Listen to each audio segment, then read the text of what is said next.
We have all heard stories about shadow people by now. Or at least most of us have been exposed to the stories of humanoid-shaped black figures that stalk through people's lives, leaving trails of terror that last until the end of their lives. I had heard the tales. I thought nothing of them, really. Just fun, creepy reads to keep me lightly entertained for a few minutes as I take breaks from my super boring life as an overnight shelf stalker at the local supercenter. But I could say with all honesty now, they are more than just stories. My work schedule is not a set schedule. My nights off rotate throughout the month, and it's rare that I have 2 consecutive nights off, but when I do, I usually take advantage of it and go out with friends. Running with a bunch of thrill seekers adds just enough excitement to my life to keep me from going absolutely batshit crazy. That rush of adrenaline you get when you bungee jump from a 100-foot high bridge and the only thing below you is a creek and rocks. If that cord breaks or the clasps aren't exact, splat, it's game over, amigo. Brushes with death. I know that isn't most people's idea of a good time, but that's what makes me feel the most alive, though. And so when my friends thought it would be fun to go into an old abandoned asylum in search of, well, the supernatural, well, I just kind of shrugged. Whatever, I'd go along. But I didn't really see the thrill in it, mostly because I didn't believe in it. I mean, if I were a ghost or some spirit, I think I'd be able to find something better to do than lurk around an old, collapsing building where nature had all but taken over. Then again, maybe not. Who knows? It might be fun to scare the hell out of people who come snooping around places like that. And that was the very thought process that persuaded me to go along. There were 5 of us. Myself, Johnny, Susan, Tim, and, Speed Bump Steve.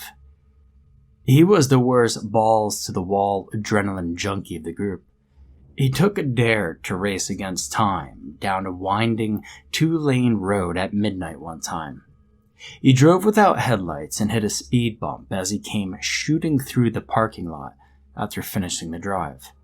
He hit it so fast that it threw his car into a spin, and the spin turned into an end-over-end flip, and he totaled his car. Hence the name, Speed Bump. And no, we never let him drive us anywhere. That was Susan's duty. She was by far the safest driver. And considering that we were all adrenaline junkies, I guess we were as safe as we could be. Now, the asylum was not easily accessible. It had been built in the early 1800s, far back on a plot of land near the mountains, and the mentally ill were housed as far away from society as possible. Asylums were a place of forgetting, you see, a place to stash the family embarrassments. And this asylum had closed its doors sometime in the 1920s, and remained unused until the 1960s, when it was bought by a couple who had plans of converting it to a hotel. Well, those plans never came about. We didn't know why, and the internet history of the place ended there. Now, Johnny and Susan had done all the research online, and as we walked into a partially cleared area, there were a few trees. Johnny and Susan stopped us to fill us in on the stories of a shadow person who roamed the defunct building. I barely heard what they were talking about. The hulk of the building set against the dark tree line held my attention. It was hideous and beautiful at the same time. Its gothic design in sharp contrast to the natural beauty of the surroundings. Its sharp peaks and pointed arcs pierced the dimming sky, and the subtle stench of creeping wood rot floated through the air. I could easily imagine the inmates, and that's what they really were back then. Just at the windows with their expressions of longing, loss, and insanity. Vines had covered the lower half of the building, and trailed up in long, skinny tendrils to the peaks like the tentacles of the great god Cthulhu, drawing the asylum into the depths of the mountain, devouring it a little at a time. A chill ran over my body, and had nothing to do with the temperature. Just how many lives had ended in that place? How much suffering had that building kept secret through the decades? Johnny and Susan started toward the structure. I followed, keeping an eye on the third-floor windows where the vines had not yet covered. They say eyes are the windows to a person's soul. The windows of that building seemed like eyes to me. What would I see by peering through them and into the soul of that long-forgotten asylum? Or what would it see by peering out at us? 4 insignificant people. Annoying prowlers? I don't know. Dinner? I shook myself and tried to stop the weird thoughts going through my head. And suddenly, I was more inclined to believe there might be something to the stories of the supernatural and of the shadow person dwelling in there. Now, we didn't have to climb through a window or scale the wall to crawl in through an opening on the roof, as we had done at other abandoned places. No, the enormous castle-like doors at the main entrance were open far enough for us to get through. So in the foyer, Speed Bump chuckled. It's like the thing was waiting for us, inviting us in. He naturally tromped off toward the darkest, most dilapidated of the rooms. I was envious of his fearlessness. Even I was afraid to enter a few of the rooms. The ceilings sagged, and it seemed that the creeper vines were all that held them up. Out of the corner of my eye, I kept catching glimpses of stealthy movements in the shadows, but when I turned toward them, there was nothing. I asked Susan how we were supposed to see this shadow person. She shrugged, and Johnny said, "Well, it just appears to people as they're roaming around in here." Steve ended up with us again, and having found nothing of great interest, began to bitch about being bored and wanting to know when we were going to do something fun. Trying to ignore him, we headed up to the second floor. Now, the smell of decay was thicker on the second floor, but the structure seemed in better condition than there on the first floor. And still, many of the rooms were completely blocked off by debris or rotting through floors, and I crept close to the edge of one of the open holes in the floor. It was big enough for a piano to fit through. My pulse bumped up a little as the floorboards groaned under my weight, and I leaned forward and looked down at the floor below. With the sun sinking low in the west, there was very little light down there, and what was there had filtered through thickets of foliage. Moving shadows were cast everywhere in the orange glow. My mind told me it was only shadows of the plants moving in the wind, but my heart told me that some of those shadows were all that remained of the inmates who died there. As I started to step back into the hallway, Steve ran straight toward me. Then he was past me, vaulting over the hole in the floor before I could stop him, and somehow the floor held up on the other side. He laughed like a lunatic and disappeared through a door on the other side of the room. For a split second, I thought two shadows traced his movement. It must have been a trick of the light, or, I don't know, my mind. Or at least, that's what I told myself at the time. He emerged into the hallway from another room. I climbed the stairs to the third floor, wondering if we would have had been shut away in a place like this back in the 1800s. Would we have been considered crazy? Speed Bump would have definitely been. Even by today's standards, he was a lunatic. I could see the sun touching the far peaks of the mountains from the window at the top of the stairs. The windows were filthy, but I saw two red eyes peeking over my reflection's shoulder. Gasping, I spun around just to see nothing. The other 3 followed me up, and we all went down to the right-hand hallway. I thought I saw someone step into another room farther down the hall. It wasn't like the other shadows I'd seen out of the corner of my eye. It was a person, not a shadow at all. It was 3-dimensional and stepped from the hallway into the room. I stopped the group and whispered to them what I'd seen.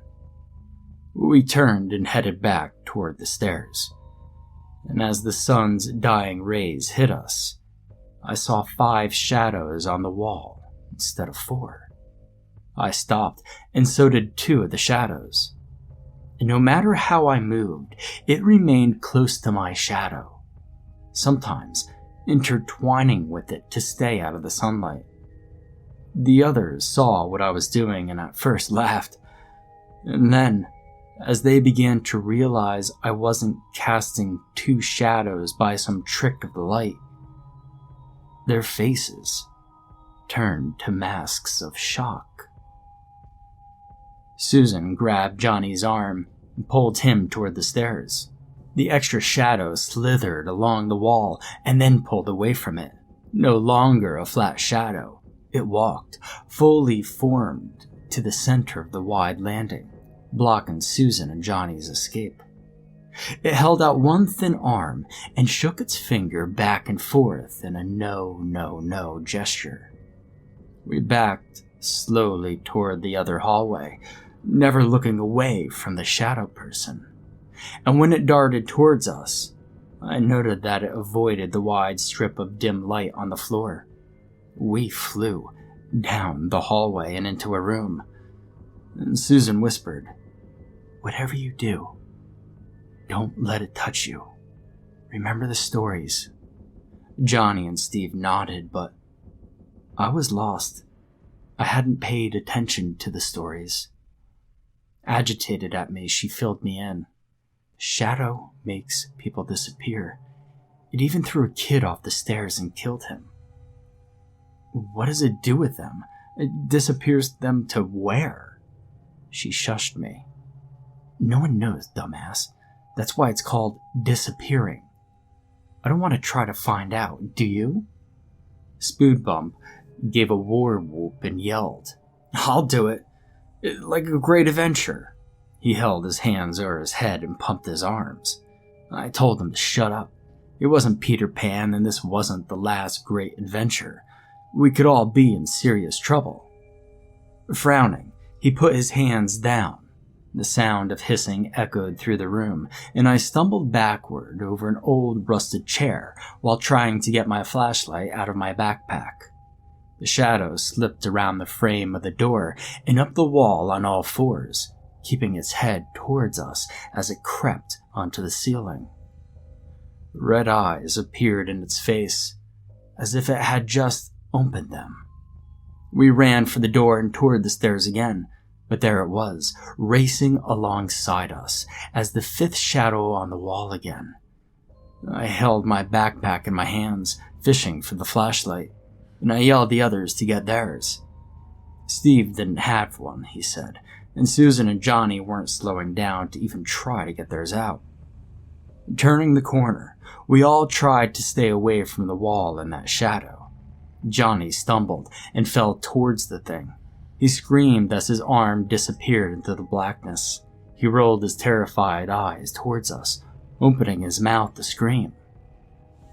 And then he was gone. Just completely gone.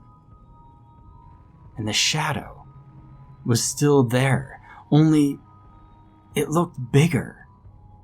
The way a freshly fed boa constrictor looks bigger. Susan's legs gave out and she tumbled to the next landing, twisting her ankle. Steve and I hauled her up and tried to get her down the next flight without falling. And the shadow appeared on that landing and stepped towards us in great long strides, forcing us to take a hallway. Susan kept babbling, "I don't want to die. I don't want to die." Over and over, she repeated that same line until I was ready to smother her just to get her to be quiet. Now the shadow's hissing came again, and it was in the hallway just outside our room. The sky grew darker by the second. The only sound was Susan's frightened whimpering and my shaky breathing. My adrenaline had successfully been pumped up to a level that I no longer liked, and my heart beat like the wings of a hummingbird. We have to get out of here before dark sets in. I walked to the window. It had been broken out years ago, and the glass lay scattered across the ground, winking in the dim light like diamonds. Finally finding my LED flashlight, I swung the bright, piercing beam in a wide arc out the window. The many arches of the roof provided a way down, but the drop to the ground was going to be hard. I hooked my flashlight to my belt loop. Susan shook her head. "I can't make it. My ankle's broken, I think." She handed Steve her smaller flashlight, and he hooked it onto his belt loop. I told her that she could hold on to me and I would get us down, and Steve helped her to the window as I climbed out. Lowering myself to the first arch, I caught sight of the fat shadow slinking on the ceiling above Steve and Susan, and I yelled at them to hurry. Susan was halfway out of the window when the shadow descended on Steve, and I yelled for him to use his light, but he didn't hear me, or couldn't reach for his flashlight. He screamed once, and then he fought with it, and the harder he fought, the more of his body was swallowed up by the thing. I mean, what damage can you do to a shadow? None. It enveloped the upper half of his body and shot back to the ceiling and disappeared, leaving Steve's bottom half to thud to the floor. The poor lunatic got his last great adventure after all. It wasn't one I wanted to try out, though. Susan screamed and pushed herself out of the window, and I barely caught her. It was hard as hell to lower us both to the ledge, but we were finally there, and I was ready to jump when I heard the hissing sound above us. The shadow was crawling out of the window and down towards us, and I tried for my flashlight, but I was too late. The thing was just so damn fast. I swear I saw it smile before it covered Susan. She was gone too. Completely disappeared. I jumped to the ground and grabbed for my flashlight, shining it onto the shadow figure. It recoiled and slid back through the window to avoid the light. I've never run as fast as I did that night. If you ever see a shadow creature, stay in the light. They don't like the light.